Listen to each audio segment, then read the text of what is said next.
नमस्कार, मी अनोखी Shah clinical nutritionist. आपलं नाशिक आणि आपलं डाएट या शोमध्ये आपलं स्वागत आहे. आज आपण एक अशा विषयावर चर्चा करणार आहोत जो ऑफिसमध्ये जाणाऱ्या प्रत्येक व्यक्तीसाठी महत्त्वाचा आहे. तो म्हणजे ऑफिस आणि स्नॅकिंग.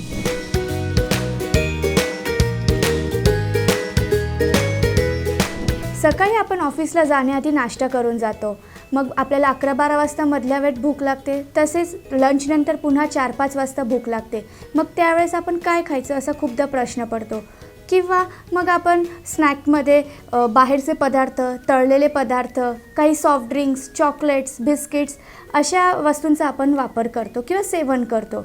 तर मग त्यावेळेस आपल्याला काय स्नॅकिंग घ्यायचे आहेत किंवा हेल्दी ऑप्शन्स काय घ्यायचे आहेत ते आज आपण बघूयात. तर आजच्या या शोमध्ये आपण 3 विषयांवर चर्चा करणार आहोत. ते म्हणजे हेल्दी स्नॅकिंग म्हणजे काय, हेल्दी स्नॅकिंगचे ऑप्शन्स काय आणि जनरली आपण काय चुका करतो स्नॅकिंग करताना. चला तर मग बघूया आपला पहिला विषय, हेल्दी स्नॅकिंग म्हणजे काय. हेल्दी स्नॅकिंग म्हणजे स्नॅक्स म्हणजे काय असतं की आपण मधल्या वेळेत, जेवणाच्या मधल्या वेळेत जे आपण पौष्टिक अन्न खातो त्याला आपण स्नॅकिंग म्हणतो. हे स्नॅक्स जनरली 100 ते 200 कॅलरीजचं असलं पाहिजे, प्रथिनं व फायबरयुक्त असलं पाहिजे, कमी साखरेचं, कमी मिठाचं, कमी तळलेलं असलं पाहिजे. पण शक्यतो आपण ह्याच्या उलट करतो. आपण मस्त भजी, पकोडे, समोसा, कचोरी, चिप्स, बिस्किट्स ह्यांचं सेवन आपण प्रेफर करतो.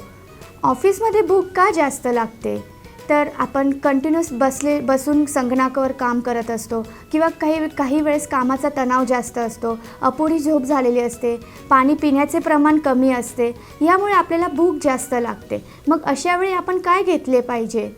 हेल्दी स्नॅकिंग तर इम्पॉर्टंट आहेच, त्याचे आपण फायदे बघूयात. पण आधी अनहेल्दी स्नॅकिंगमुळे आपल्या शरीरात काय काय बदल होतात किंवा त्याचे तोटे काय आहेत ते आज आपण बघूयात.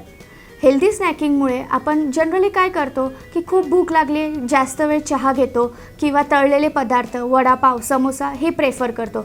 जेणेकरून काय होतं, आपले पोट तर त्यावेळेस भरलं जातं, पण आपल्याला लगेच ऊर्जा पण मिळते, पण नंतर पुन्हा आपल्याला भूक लागते.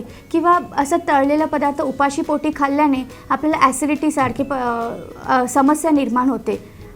आपण जे ऑप्शन अनहेल्दी स्नॅकिंगमध्ये म्हणजे किंवा मधल्या वेळेत आपण स्नॅक्समध्ये जे ऑप्शन्स प्रेफर करतो, जसं तळलेले पदार्थ मी सांगितलं, चहा, कॉफी, ह्याने आपल्याला ॲसिडिटी होते. तसेच आपलं पोट तर लगेच भरतं, पण नंतर पुन्हा काही वेळाने भूक लागते व आपली जेवणाची वेळ चुकावते. कधीकधी लगेच थकवा लागतो किंवा मग सुस्तपणा येतो आपल्याला. तर हे टाळायचे आहेत आपल्याला.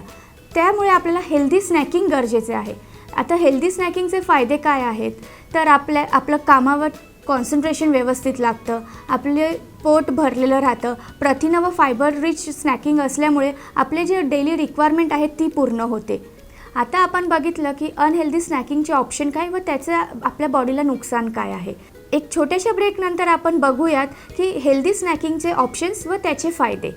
तोपर्यंत बघत राहा आपलं नाशिक आणि आपलं डाएट.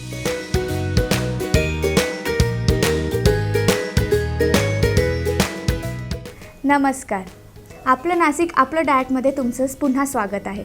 ब्रेकच्या आधी आपण बघितलं हेल्दी स्नॅकिंग म्हणजे काय, अनहेल्दी स्नॅकिंगचे तोटे व काय काय अनहेल्दी स्नॅकिंगमध्ये ऑप्शन्स येतात. आता आपण बघूयात हेल्दी स्नॅकिंगचे फायदे आणि त्याचे ऑप्शन्स. तर हेल्दी स्नॅकिंग केल्याने आपलं लक्ष केंद्रित राहतं, वजन नियंत्रणात राहतं, तसेच रक्ताची साखर आपली स्थिर राहते, जंक फूड खाण्याची इच्छा कमी होते. हे अनेक फायदे आपल्याला हेल्दी स्नॅकिंगमुळे दिसून येतात.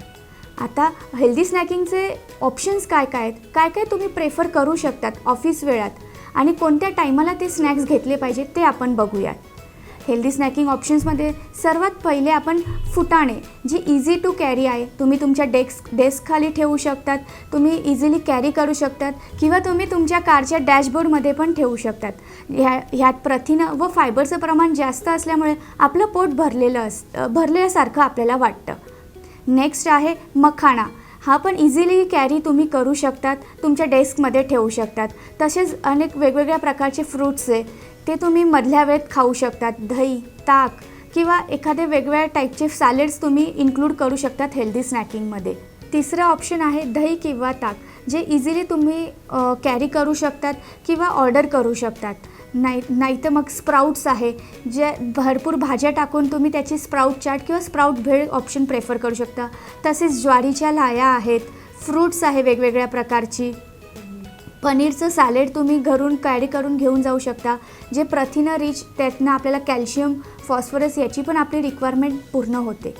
तसेच तुम्ही मधल्या वेळेत कधीतरी सॅलेड्स वगैरे पण प्रेफर करू शकता, जसं काकडी, टोमॅटो, गाजर, मुळा. जर तुम्हाला पूर्ण सॅलेड प्लेट नसेलच हवी तर तुम्ही ॲटलिस्ट एखादी काकडी किंवा एखादं गाजर पण खाऊ शकता त्या टायमाला. सपोज तुम्ही बाहेर असाल, हे काहीच तुम्हाला अवेलेबल नसेल तर मल्टीग्रेन सँडविच किंवा हेल्दी मूग डाळ डोसा किंवा इडली हे ऑप्शनसुद्धा तुम्ही हेल्दी स्नॅकिंगमध्ये प्रेफर करू शकता. तसेच सुकामेवा पण आपण घेऊन जाऊ शकतो. आता हेल्दी स्नॅकिंग किंवा स्नॅकिंगची योग्य वेळ काय आहे, तर सकाळी तुम्ही 11 वाजता, म्हणजे सकाळी नाश्ता करून निघाल्यावर 11 वाजता आपल्याला भूक लागते, त्यावेळी तुम्ही हे ऑप्शन्स प्रेफर करू शकता किंवा मग संध्याकाळी 4 ते 5च्या दरम्यान हे ऑप्शन्स तुम्ही प्रेफर करू शकता. आता मी तुम्हाला काही बेसिक्स हेल्दी स्नॅकिंगच्या टिप्स सांगणार आहे, जे तुम्ही ऑफिसमध्ये इझिली फॉलो करू शकतात. तर सर्वात महत्त्वाचं, स्नॅकिंग ऑप्शन्स तुम्ही घरून प्रेफर केले पाहिजे. तसेच स्नॅकिंग ऑप्शन कमी साखरेचे, कमी तेलाचे व कमी मिठाचे असले पाहिजे. किंवा तुम्ही कधी पण पॅकेट फूड घेणार असाल, सपोज स्नॅकिंगमध्ये तुम्ही पॅकेट फूड प्रेफर करत असाल तर लेबल वाचून पॅकेट फूड घ्यायचे, की ज्यात कार्बोहायड्रेट्सचं प्रमाण कमी पाहिजे किंवा कॅलरीजचं प्रमाण कमी पाहिजे. तसेच भरपूर पाणी प्यायचे. नाश्ता आपल्याला कधीच टाळायचा नाही आहे व स्क्रीनसमोर बसून स्नॅकिंग करणे अवॉइड करायचे आहे आणि स्नॅकिंगचं प्रमाण मर्यादित ठेवायचं आहे. या बेसिक टिप्स तुम्ही फॉलो करून तुमचं स्नॅकिंग ऑप्शन्स वाढवू शकतात, तसेच हेल्दी राहू शकतात. तर आपण आजच्या या एपिसोडमध्ये काय बघितलं, एक छोटासा प्रिकॅप बघूयात. आपण बघितलं की ऑफिसमध्ये स्नॅकिंग का महत्त्वाचं आहे, तसेच हेल्दी स्नॅकिंग म्हणजे काय, हेल्दी स्नॅकिंगचे फायदे काय आहेत, हेल्दी स्नॅकिंगचे ऑप्शन काय आहेत, तर स्नॅकिंगची योग्य वेळ काय आहे हे आपण बघितलं. त्याचसोबत अनहेल्दी स्नॅकिंग म्हणजे काय, अनहेल्दी स्नॅकिंगचे ऑप्शन्स काय आहे ते सुद्धा आपण बघितलं. तर तुम्हाला ह्या विषयावर अजून काही माहिती पाहिजे असेल किंवा या विषयाबद्दल काही शंका असतील तर तुम्ही स्क्रीनवर दिलेल्या मोबाईल नंबर किंवा ईमेलवर आमच्याशी संपर्क साधू शकता. तोपर्यंत बघत राहा आपलं नाशिक, आपलं डाएट. नमस्कार.